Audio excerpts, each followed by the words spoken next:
Alors on va enchaîner avec deux communications. La première, donnée par Eric Wittersheim, qui est directeur de l'IRIS Labo de l'EHESS, pour une communication qui s'intitule Entre Paris et la banlieue, éléments pour une socio-histoire punk des années 80, donc plongé dans les années 80. Alors l'introduction de Luc a complètement plombé mon intervention parce que je voulais parler de ma jeunesse adolescente punk entre Issy-les-Moulineaux, le 15e arrondissement et la banlieue donc. Et donc je vais essayer de rattraper un peu le coup parce que là tu me fais passer pour un notable. Mais ça traite un peu de ça, cette communication, vous allez voir, c'est peut-être un petit peu long. Enfin, je vous avoue que c'est un texte sur lequel je rame pas mal parce qu'il s'agit beaucoup de moi et puis en même temps d'essayer quand même de faire de la sociologie ou de l'anthropologie parce que c'est pour ça que je suis dans le projet PINT en tant qu'anthropologue, pas en tant qu'expert du punk. Et j'espère que c'est pas trop long non plus. Enfin, quand vous ennuyez, vous me le direz. Bon. Et je vais le lire en plus parce que sinon ça va partir en live, mais ça va pas être chiant, j'espère. Alors cette présentation part du constat que l'étude du mouvement punk, en plus d'apporter une connaissance sur le mouvement lui-même, peut également nous permettre de mieux connaître la société dans laquelle et contre laquelle il s'est développé, et en ce qui me concerne donc la France des années 80. C'est pour ça que le sous-titre de la communication le titre en tout cas, c'est Entre Paris et banlieue, une socio-histoire punk des années 80. Alors la socio-histoire, pourquoi ? Parce que c'est une sorte de boîte à outils que propose un historien qui s'appelle Gérard Noiriel, qui n'est pas très connu du grand public, mais qui est un historien engagé, qui a un petit peu révolutionné l'histoire de France avec des livres comme Le Creuset français sur l'histoire de l'immigration et un livre qui s'appelle aussi Les ouvriers dans la société française. Et en fait, il écrit une histoire qui est à la fois la grande histoire, mais qui est toujours à la hauteur des gens, toujours plus proche de ce qu'ont vécu les individus et qui ne renonce jamais finalement à décrire des expériences singulières. Donc c'est un peu cet exercice que j'essaie de faire et je vous avoue que finalement, c'est pas si facile que ça, je trouve. Et en plus, il s'agit de rajouter à cette méthode de socio-histoire, que je ne prends pas comme une méthode absolument efficace, et voilà, je peux m'en distancier aussi, mais d'y ajouter une bonne dose de punk, c'est-à-dire, je ne sais pas ce que c'est le punk, mais en tout cas, c'est montrer que le punk, dans la manière dont il peut nous aider à lire cette histoire des années 80, finalement renverse ou bouscule les regards qui sont habituellement portés sur cette belle période, sur le plan politique et social des années 80, pour ceux qui l'ont bien connu. Qui a du mal à nous éveiller de la nostalgie, à part peut-être pour quelques concerts mythiques en banlieue. Alors, rester proche des individus, d'expériences singulières, et en l'occurrence aujourd'hui, selon la commande qui m'a été faite par Luc et Solveig, finalement de parler de cette période adolescente où je me suis inscrit, autodéclaré, comme la plupart des punks, parce qu'on n'est jamais désigné punk, mais plutôt on se proclame. Et donc l'idée aussi derrière ça, c'est d'apporter des éléments pour comprendre comment le punk tel qu'il est vécu par des individus lambda comme je l'étais, comment il imprègne le punk musical. On a tendance à peut-être se focaliser beaucoup aujourd'hui sur le punk musical et c'est ce qui reste, c'est ce qu'on voit sur les YouTube et autres, dans les archives, dans la musique. Et finalement tout ça a été porté par une réalité sociale qui est beaucoup plus difficile à faire émerger, parce que justement on manque de témoignages et de travaux aussi, universitaires ou non, là-dessus. Et du coup, cette lecture du punk, elle réintroduit, j'espère de manière fine, pas trop brutale, des notions comme les différences de classe sociale ou d'origine sociale et des différences de territoire. Et du coup, c'est ça qui va guider un peu cette présentation sur le punk entre Paris et la banlieue. L'expérience propre à la banlieue, et les expériences, on pourrait dire, tant elles sont différentes et diverses, et les profondes différences qu'elle porte déjà en elle par rapport à Paris, peut permettre, je pense, de comprendre la diversité même de la musique punk et des engagements, des styles, des collaborations et aussi des rivalités entre les groupes qui ne sont pas toujours du passé d'ailleurs. Je ne nommerai personne, bien sûr. Punk ou pas, la frontière marquée par... Pourquoi il y en a qui rigolent Punk ou pas, la frontière marquée par le périphérique continue de jouer son rôle. C'est comme une ligne de démarcation à la fois physique et symbolique, une séparation Paris-banlieue, et c'est cette séparation qui constitue un peu le fil rouge de cette présentation. Alors tout d'abord, 3 idées reçues, j'irai vite sur les 2 premières parce que pour vous elles paraîtront sans doute vraiment inutiles d'être citées, mais elles méritent de l'être pour un public plus large. La première, c'est que le punk n'est pas mort et qu'on sait, en dehors des initiés, du cercle des initiés, que l'histoire du punk, en France comme ailleurs, ne s'arrête pas au tournant des années 80. Hein. Et l'expression punk is not dead aujourd'hui nous paraît bien ironique dans sa lucidité prémonitoire quand on voit la ferveur de la mise en patrimoine du punk aujourd'hui, à laquelle le projet PIN participe à sa manière, en l'étudiant de manière décalée. Mais aujourd'hui, on pourrait dire que le punk, avec la présence d'André Santini, que j'ai raté malheureusement ce matin, a d'une certaine manière conquis largement au-delà de son public initial. Deuxième idée reçue, celle qui veut que la scène française soit un simple prolongement de la scène anglaise. Hein. C'est encore une idée reçue très profondément en dehors des gens qui connaissent de l'intérieur ce mouvement. Et c'est une vision que les sociologues qualifient de diffusionniste. Hein. C'est-à-dire qu'un truc naît à un endroit puis se diffuse après, un peu comme la pizza s'est diffusée à travers le monde par exemple. Ou alors de vision top-down, hein, que ça viendrait toujours d'en haut, d'une source. Hein. Donc il y a eu une invention quelque part et puis ensuite elle irrigue. Et nous, pauvres punk français, on n'aurait fait que répliquer de manière assez pâle finalement ce qui s'est joué, notamment principalement en Angleterre. Mais cette vision ignore complètement les spécificités, l'originalité des groupes français, de leur style, de leurs textes, mais aussi de l'organisation économique qui s'est développée, des réseaux qui sont bien souvent propres à la France. Il existe une scène française bien particulière, fortement inspirée par la scène punk anglaise, mais pratiquement sans lien avec celle-ci, autre que la circulation de la musique et des vêtements, et il faut bien le dire souvent, à sens unique, de l'Angleterre vers la France. Mais cette scène, elle est aussi très française, hein, non pas parce qu'elle revendiquerait d'être française comme un étendard nationaliste, ou sauf pour une minorité, mais parce qu'elle a été en grande partie façonnée par sa marginalité et son caractère alternatif par des spécificités bien françaises, comme l'opposition entre Paris et province, le centralisme, l'importance du soutien de l'État à la culture dans les années 80, même si les punks n'en ont pas beaucoup profité directement, mais d'une certaine manière ont su peut-être se greffer dessus. Hein, je pense au réseau des MJC comme Fahrenheit ici même parce que je pensais qu'on était là-bas avant de venir. Et voilà aussi cette notion cette forte séparation entre Paris et la banlieue qui est un truc typiquement français. Et donc cette histoire du punk bien français, qui est la base de cette communication, mais qui est aussi toute la base du projet PIND, c'est d'une certaine manière aussi pour moi, une manière peut-être d'essayer de relire ou réécrire cette histoire de la France des années 80 autrement. Et donc enfin la troisième idée reçue, c'est l'idée que le punk s'arrêterait aux frontières du périphérique et n'aurait pas franchi la banlieue.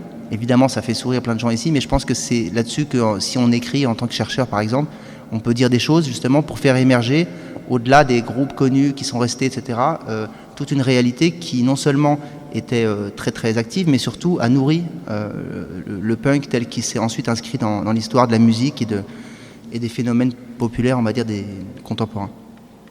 Donc au-delà de ces lieux habituellement associés à l'explosion du punk, hein, comme les Halles ou le Palace dans les années 70-80, d'autres lieux moins connus, hein, bien sûr en province, à Rouen, Toulouse, Montpellier, mais pas seulement, et je vais parler là de la banlieue, et de villes aussi glamour que Maurepas, Pontoise, Montreuil, Juvisy, Ris-Orangis, ici les Moulineaux, Chevilly-Larue, Épinay-sur-Seine, hein, ces noms qui fleurent bon la banlieue parisienne et ses paysages de béton grisâtre, qui sont bien connus pourtant des acteurs de la scène punk dans les années 80. Et quand je parle des acteurs, je parle de tout le monde, pas seulement des groupes évidemment, mais de tous ceux qui allaient les écouter. Ces villes de banlieue qui représentent des lieux de concert, des fiefs de groupe, des squats accueillants ou au contraire des endroits à éviter coûte que coûte. L'évocation de ces acteurs, hein, qui sont pour certains des fanzines, des labels, des radios libres, etc., qui est basée sur un peu l'archéologie d'une expérience personnelle qui a quand même 30 ans, permet aussi donc d'aborder l'histoire de cette époque, hein, l'histoire entre... Hein, c'était l'époque où on parlait beaucoup d'action directe, de l'émergence du FN, de l'apparition des emplois aidés aussi, du RMI, et tensions entre les jeunes et la police, et du développement des drogues, en particulier de l'héroïne, hein, la drogue reine des années 80, qui va profondément marquer aussi, je pense, le punk, et profondément le diviser aussi, à la fois dans les prises de position, mais aussi dans l'évolution, y compris physique, des gens qui sont passés par là. Et voilà, évoquer le punk en banlieue, c'est aussi une manière d'aborder cette scène punk française autrement que comme un mouvement strictement musical, hein, et artistique et parisien. Loin d'une image un peu branchée et parfois un peu élitiste aussi des groupes de la fin des années 70, l'éclosion du punk en banlieue révèle au contraire des racines profondes, hein, d'un mouvement dans on pourrait dire un prolétariat pour aller très vite, et une toute petite bourgeoisie blanche et banlieusarde, bien française, marquée aussi par la crise économique et la désindustrialisation, le chômage. Et mon expérience de cette époque, au cours de laquelle j'ai animé un fanzine et un label, constitue un fil rouge, mais c'est pas de ça tellement que je vais parler, c'est plutôt de tout ce qui ne concernait pas finalement ce qui laisse des traces, ce fanzine et les liens qu'il a pu créer. Et au lieu de faire une histoire en fait qui montrerait de manière finalement un peu hagiographique l'inscription de ce fanzine dans cette période, c'est plutôt raconter tout ce qu'il y a autour, tout le vécu punk qui a porté ça et qui d'une certaine manière participe de toute cette histoire qui a disparu un petit peu, qui est illisible quand on voit les groupes, quand on lit. La plupart des travaux sont consacrés à des groupes assez connus, etc. Et pour moi, la réalité sociale de ce punk-là, ce punk vécu au quotidien par des punks lambda et la scène musicale sont complètement liés et on ne peut pas séparer l'un de l'autre. Je vais aller un peu plus vite. Voilà, on est tous convaincus, ça serait complètement... c'est une évidence que d'une certaine manière, tout ça est parti d'un cri de colère, d'un cri social, politique, un cri parti de la jeunesse, pas de mauvais jeu de mots. La matière qui fait le punk, sa musique, ses textes, viennent directement de cette expérience. On ne peut pas la reconstituer aujourd'hui uniquement comme une histoire musicale, comme une branche du rock. Et je pense au dernier livre, c'est marrant de dire ça, le dernier livre de John Lydon, qui s'appelle « La rage et mon énergie ». Et je me suis reconnu dans ce qu'il disait, notamment parce que je sentais qu'à l'époque, la rage ne me quittait jamais. Et c'était le punk était une place, un endroit où on pouvait exprimer cette rage, où elle était bienvenue et où on la voulait à l'état brut, cette rage. Et en plus, et c'est important, le punk permettait à chacun d'exprimer de manière très créative cette rage-là ou cette colère, que ce soit par les fringues ou les cheveux, mais aussi par le do-it-yourself, qui ne s'appelait pas encore comme ça. Mais je me souviens de cette injonction ou cette proposition, faites votre truc, venu de gens comme certains sont ici, qui disaient faites votre truc, faites votre fanzine, faites votre groupe, etc. Et du coup, c'est vrai que quand on évoque la scène punk, on a l'habitude de mettre au cœur des groupes, des lieux emblématiques assez célèbres. Mais cette histoire, à mon avis, peut se raconter autrement par l'évocation de trajectoires de quelques individus qui l'ont traversée. Et pour certains que j'ai eu l'occasion de fréquenter, donc des gens dont les noms, certains ont été, je ne sais pas, changés ou pas, l'anonymat, je ne sais pas trop ce que ça signifie dans un travail universitaire, parce que n'importe qui connaît peut retrouver en 2 secondes les gens. Mais des noms qui diront peut-être quelque chose à certains, Ajax, Francis, Fred, Marker, Christophe.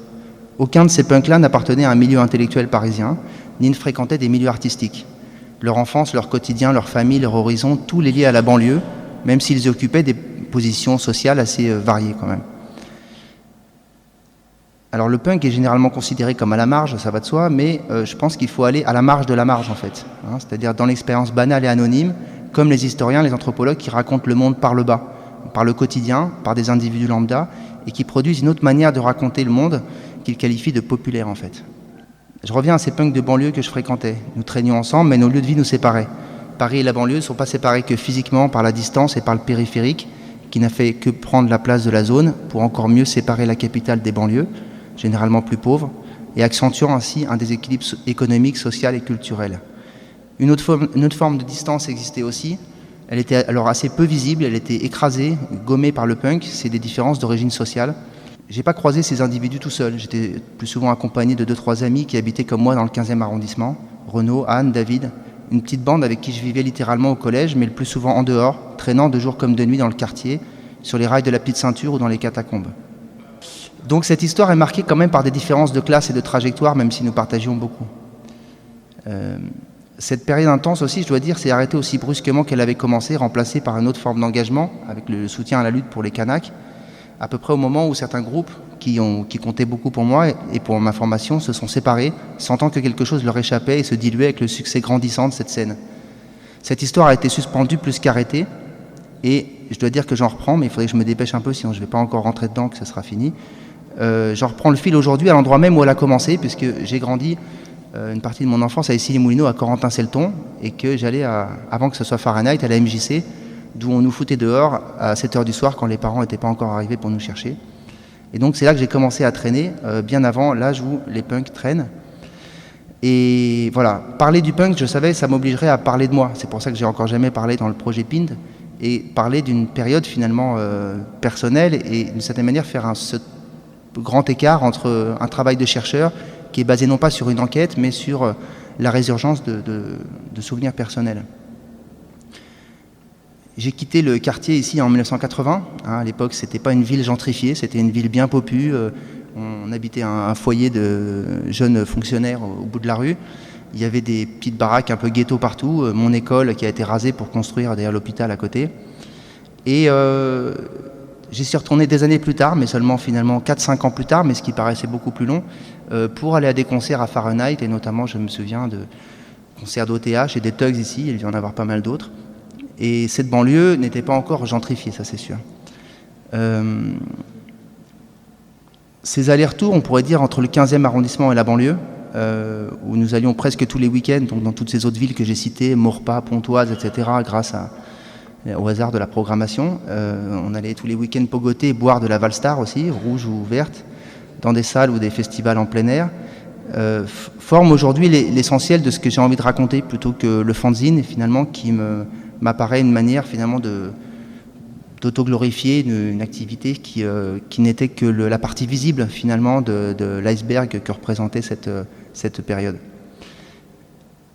Et donc c'était des expériences à chaque fois, même on pourrait dire des épopées d'aller en banlieue quand on avait 14-15 ans, en RER, trouver les endroits sans GPS, sans téléphone, sans fléchage nulle part, etc. L'épopée, c'était pas que le concert lui-même qui commençait toujours très en retard, qui était souvent animé par des chasses au ski ou au contraire par des courses dératées pour leur échapper, mais c'était aussi y aller trouver, parfois ne pas trouver finalement l'endroit où était le concert, et puis surtout rentrer du concert qui se finissait toujours après que le dernier train soit parti, et des longues marches en direction de Paris jusqu'au petit matin parfois. Et pour nous en fait c'était surtout ça être punk, c'était surtout ces moments-là, c'était surtout cette attitude tout le temps provocatrice, souvent, presque toujours finalement liée à des activités qualifiées de déviantes par les autres, sans que ce soit toujours un choix finalement, mais il y a une espèce de posture comme ça. C'était surtout ça, et c'était pas finalement cette activité pourtant qui m'occupait beaucoup du fanzine, et je crois que l'un n'aurait jamais pu exister sans l'autre. Un passage là sur lequel je vais aller un peu vite, mais j'avais créé ce fanzine avec Romek, qui était un type dans mon collège, qui était un véritable génie absolument nihiliste, qui s'en foutait de tout, qui caricaturait tout le monde, qui s'en foutait même des punks finalement, et qui s'en foutait un peu trop du fanzine, et que j'ai rapidement viré du fanzine pour pouvoir le faire en fait, pour pouvoir avancer. Et avec le recul, je me dis que finalement il était trop punk pour moi, Romek, et qu'il y avait un côté déjà chez moi, faut faire le fanzine, faut être sérieux, faut de la rigueur, etc. Et ça a introduit peut-être là aussi une autre forme de distance ou de différenciation entre ceux qui faisaient des choses et qui les maintenaient, que ce soit des groupes, des fanzines, etc. Et puis ceux qui avaient un côté beaucoup plus, peut-être, je ne vais pas dire nos futurs, parce que c'est un slogan auquel je trouve un petit peu superfétatoire, je ne sais pas ce que ça veut dire, mais en tout cas, voilà, mais qui en fait étaient beaucoup plus nihilistes et beaucoup plus dans l'instant présent. Et cette attitude punk les amenait finalement à avoir une autodérision beaucoup plus grande et un détachement par rapport à la rigueur ou la continuité qu'il fallait pour faire un label ou un fanzine ou même un groupe en fait. Alors cette activité m'a fait rencontrer des dizaines de personnes entre Paris et la banlieue, des dizaines de personnes dans la scène alternative, mais encore une fois là c'est en partant de ces personnes lambda et beaucoup moins inconnues que j'ai envie de raconter, puisque je crois que l'autre histoire, enfin la grande histoire on va dire de cette période, elle a déjà été pas mal racontée, elle est loin d'être épuisée, mais je pense par exemple au livre j'ai marqué Arnaud Futur, mais c'est pas lui, c'est de Niark Niark de merci, Arnaud Rudeboy, merci, voilà, que j'ai trouvé étonnamment, que j'ai abordé d'un œil au début un peu suspicieux, et j'ai trouvé étonnamment fidèle à l'esprit de cette époque, et pour les détails que je connaissais, assez fidèle aussi. Et comment ? Non, on en parlera après. Donc revenons à cette adolescence, 14 ans, 15 ans. Pour moi, ces groupes, ces mouvements étaient déjà un peu mythiques. Ils l'étaient en tout cas au début quand on les a croisés. Et du coup, c'est peut-être un petit peu ça qu'on perd aujourd'hui, c'est-à-dire on oublie à quel point peut-être, pour les jeunes punks à l'époque, cette rencontre pouvait représenter une échappatoire absolument formidable. Parce que le quotidien du jeune punk de 15 ans, il est généralement bien loin de la scène alternative. Tout en occupant une place importante, la musique est une échappatoire et une alternative morale, philosophique, mais le quotidien, c'est l'expérience vécue du petit punk des années 80 dans le 15e, c'est le collège, on s'emmerde, c'est la famille chez qui on habite, et c'est aussi dans le 15e la terreur des skins de Boussicot, qui sont rassemblés autour de Sniff sur sa chaise roulante et qui nous chopent dans des coins de rue, nous courent après et nous disent « Bon, ça va, t'as 15 ans, mais dans 2-3 ans, on va te mettre une raclée, etc. » Voilà ce quotidien du jeune punk qui est un peu loin de la grande histoire du punk, un peu plus glamour des groupes, des concerts, etc. Et qu'il ne faudrait pas perdre de vue, mais surtout pas perdre de vue, donc je disais, le lien entre les deux. Ceux avec qui j'ai grandi dans le 15e, sans forcément appartenir à des milieux ultra privilégiés, ni faire des carrières absolument fulgurantes, sont aujourd'hui artistes, intermittents, profs, parce qu'ils avaient déjà, soit par leur famille, soit par le lieu où ils habitaient, pu acquérir en fait des ressources nécessaires pour intégrer ces milieux, qui nous ont été transmises très indirectement, mais transmises quand même par l'école, par les milieux, par la fréquentation de gens qui étaient, on pourrait dire, des fils d'eux en caricaturant un petit peu, etc. Mais les potes punk qu'on avait, les potes de banlieue, étaient loin de tout ça. Il y avait Francis, qui était plus âgé que nous, qui avait 20 ans quand on en avait 15, et qui était un punk des Halles. Il était commis en cuisine dans un grand restaurant des Champs, au Fouquet's, et il était pour nous un vrai quepon. Il avait traîné dans la rue, il avait traîné aux Halles, et il portait en lui une forme de nihilisme qu'on n'assumait pas vraiment, nous. Quand il venait nous voir dans le 15e, lui qui n'avait pas de domicile fixe, il restait chez l'un ou l'autre, et on habitait tous seuls avec nos mères, donc il se faisait un petit peu adopter par nos mères, et il nous préparait à bouffer, il faisait super bien à manger. Et il avait une grande gentillesse, mais aussi il veillait un peu sur nous en fait. Il avait fait lui-même pas mal de conneries, et il y avait une forme de bienveillance qui permettait à nos mères finalement d'être rassurées par la présence de ce gars. Et puis au bout d'un moment, après avoir passé 3 semaines chez l'un, 3 semaines chez l'autre, il sentait qu'il fallait qu'il s'éclipse un petit peu, qu'il était un petit peu trop présent, et il disparaissait. Et on le revoyait quelques mois plus tard. Nous, on savait chez qui il allait, on ne savait pas qui c'était, mais on savait qu'il allait retrouver un vieux copain en banlieue, et que chez lui, il retournait se camer en fait, alors qu'il ne se camait pas quand il était avec nous. Donc ces jours chez nous étaient des parenthèses aussi pour lui, une vie finalement beaucoup plus tranquille, tout en étant avec des jeunes punks finalement un petit peu bichons quand même, il faut le reconnaître. Et il y avait déjà ce hiatus très, très profond, et quand il venait avec nous, on traînait, il nous parlait de ces nounours, caniches, toute cette bande des punks des Halles, mais on restait finalement dans un cadre beaucoup moins destructeur que celui dans lequel il vivait, lui, par ailleurs. Il y avait Ajax aussi, que j'ai pas revu non plus. Ajax qui vivait dans l'Essonne, tout près de chez mes cousins, toujours fourré avec Marqueur, un autre punk qui avait une crête assez spectaculaire, assez curieuse, avec des cheveux blonds frisés. Marqueur était un dessinateur génial, je sais pas ce qu'il est devenu. Ajax, il venait nous voir dans le 15e et il s'amusait à nous provoquer en nous traitant de petits bourgeois. Moi, j'étais fils d'une secrétaire, comme un autre de mes amis punk, mais ce n'était pas le cas de tous, et c'est vrai que certains appartenaient à des milieux qu'on pouvait qualifier de bourgeois. Les origines familiales ne disent pas tout, et d'ailleurs, on s'est beaucoup construit contre ça. Et le punk s'est beaucoup construit contre ça en disant on va passer au-delà de ces différences et les gommer. Et je crois qu'elles ne s'imposent pas toujours, les origines familiales, de manière mécanique, comme dans la sociologie de Bourdieu, qui dit que tout est l'héritage et la reproduction sociale. Mais je crois qu'il est temps à un moment aussi de réintroduire un petit peu ces notions et de ne pas avoir une vision complètement horizontale en pensant que finalement, parce qu'on rentre dans le mouvement punk, il n'y a absolument plus aucune différence.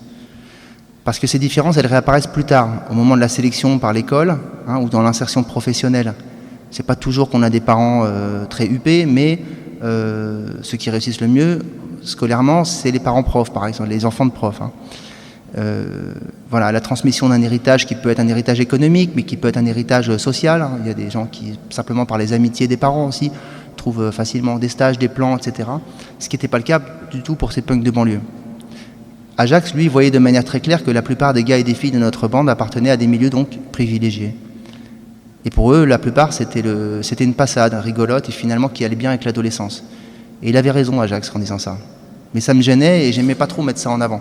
Parce que moi, je me faisais adopter par ce milieu, et d'une certaine manière, je jouais peut-être aussi à travers ce grand écart entre le punk et ce milieu, finalement, ce que je suis devenu aujourd'hui, sans avoir aucune idée de ce qui allait m'arriver. Finalement, l'école et la fréquentation de ces gens a fait aussi que peut-être je ne suis pas devenu un punk de banlieue comme ceux que j'ai connus et qui ont disparu pour beaucoup de la circulation. Mais pas tous. Je vais parler de Christophe, par exemple, de 13e section, qui n'a pas tout à fait disparu de la circulation, on sait où il est, on a son adresse, qui est devenu un moment un cousin par alliance, voilà, par son frère qui avait épousé ma cousine.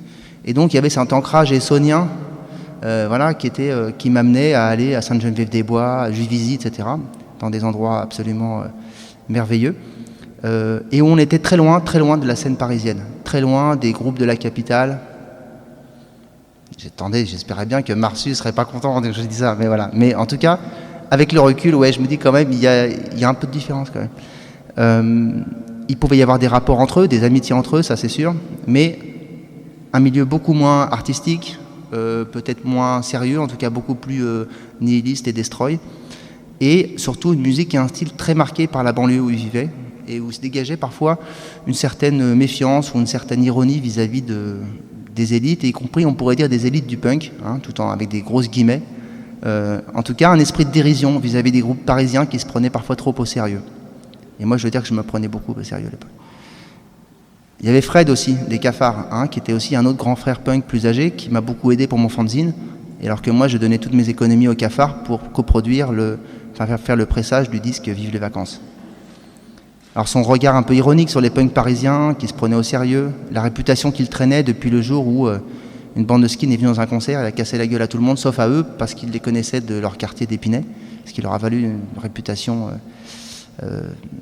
pas tout à fait méritée. Voilà. Et ignorait, enfin, ce regard-là ignorait complètement l'expérience vécue par cette petite jeunesse blanche de banlieue. Et j'insiste là-dessus parce qu'on n'a jamais parlé de ça comme ça, je crois. Enfin, on le sait pour beaucoup de gens, mais dire à quel point il s'agissait d'une fraction particulière de la population, voilà, ce qu'on appellerait ailleurs peut-être petits blancs, etc., dans cette période de crise, et qui pour certains groupes parisiens la chantaient mais ne la connaissaient pas. Certains seulement, parce que beaucoup l'avaient peut-être côtoyée, mais par exemple, ça m'amuse toujours effectivement que je vois les gens qui disent « mais moi aussi j'ai grandi en banlieue, j'étais à Sèvres, etc. » C'est pas loin d'ici Sèvres, hein, mais c'était pas pour beaucoup tout à fait la même population. Ce détour par le quotidien, l'expérience du quotidien, et là en s'inspirant un peu d'un historien qui s'appelle Michel de Certeau, qui essaie de relire l'histoire à travers ce que font des individus singuliers, hein, par exemple comment ils détournent les objets, comment ils détournent tout un tas de choses, etc. Et plutôt que de prendre la grande histoire et les personnes les plus connues tout le temps, ce détour par le quotidien qui cherche à décrire ce que c'est de voir le monde quand on se dit punk peut éclairer différemment cette époque et la scène musicale en expliquant mieux donc l'articulation entre le punk et le punk, je précise, entre le punk individu, hein, et le punk mouvement. Parce que s'intéresser au punk, au mouvement, au groupe, etc., comme Fahrenheit qui a débuté je crois en 84, ça restitue l'image d'une scène intense, vivante, hyper productive et multiforme, tout à fait en phase avec ceux qui l'ont connu. Mais en revanche, quand on pense au punk individu, on pense à un type isolé, seul représentant de son espèce ou dans son immeuble, dans sa rue, dans son quartier. Hein. Je pense par exemple au seul punk à Crête du 15e qui était dans notre lycée et qui ne nous parlait pas d'ailleurs tellement il était seul sur sa planète, que j'ai revu complètement par hasard après parce qu'il est devenu comme moi un spécialiste du Pacifique. Il devait être dans une grande solitude, je trouvais, parce qu'il n'arrivait même pas à le partager avec nous. Et pourtant cette immense diversité, certains me diront même j'étais le seul punk de ma ville, voire le seul punk de mon pays pour certains, cette immense diversité parcourt finalement une scène punk qui forme néanmoins un tout bien identifié, mais qui est traversé par des, je dirais pas des oppositions, mais des clivages ou des différences de classe qu'il ne faut pas minimiser en fait.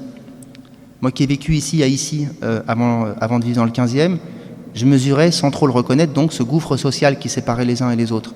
Entre mon copain Tar qui habitait l'allée où j'habitais et les loupards de Corentin Selton, hein, ces bandes de Hells qui je connaissais du café parce que je jouais au flipper au café et qui, c'est la période de ma vie où j'étais le mieux défendu parce qu'ils venaient me chercher à l'école pour pas que je me fasse emmerder.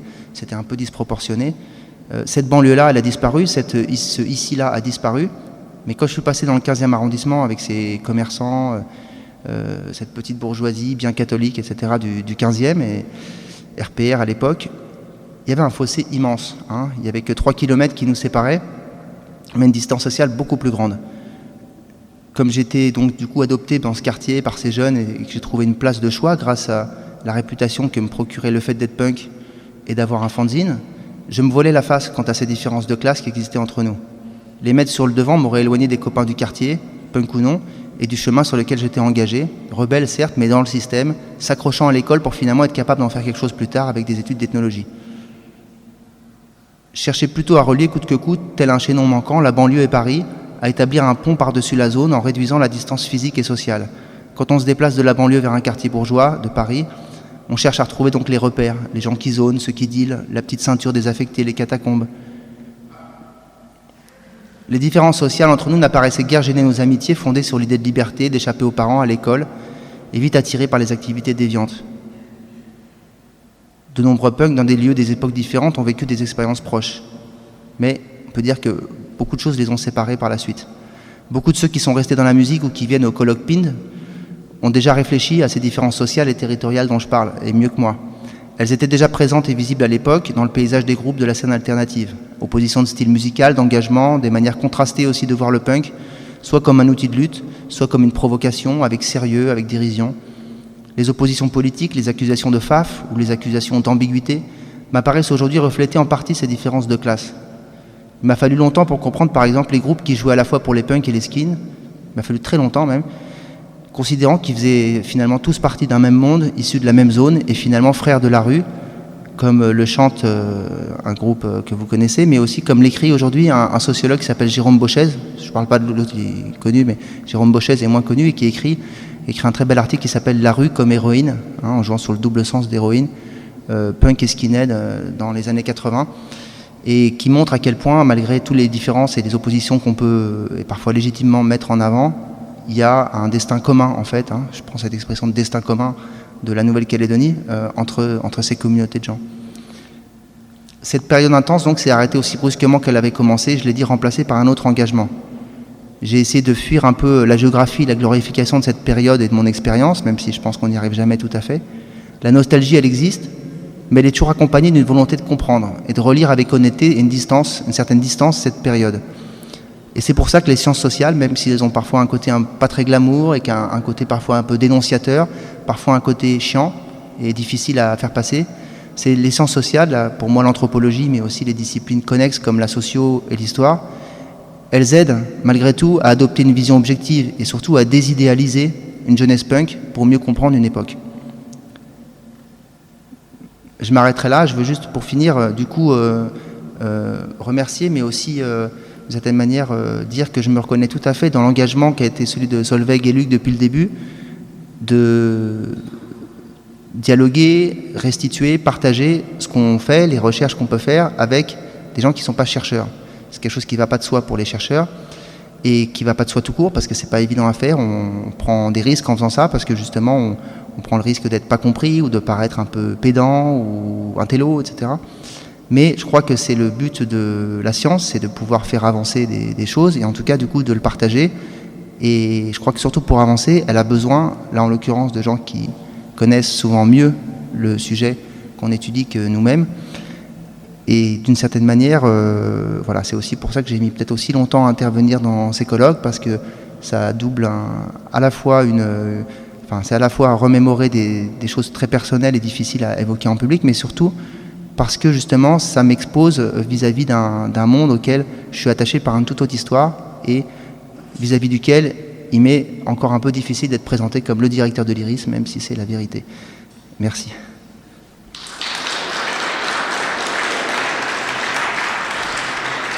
Je vais juste dire qu'il y avait un petit passage plus loin que j'ai pas cité pour éviter des brouilles et des conflits, mais on pourrait, cette analyse en termes de différences sociales, par exemple, introduire un certain nombre de rivalités entre les groupes. J'ai des noms ici, mais je pense que vous pensez, et façon de voir les choses, façon de s'engager, avec qui jouer ou pas jouer, etc. Et que ça pourrait être un petit jeu assez amusant, enfin en tout cas une perspective intéressante pour voir si on peut vérifier finalement en quoi les backgrounds des gens, avant cette histoire qui semble effacer toute histoire précédente, peuvent aider à comprendre pourquoi tel groupe joue comme ça, tel groupe s'engage et tel groupe s'engage pas. Voilà, mais je laisse... Merci Eric.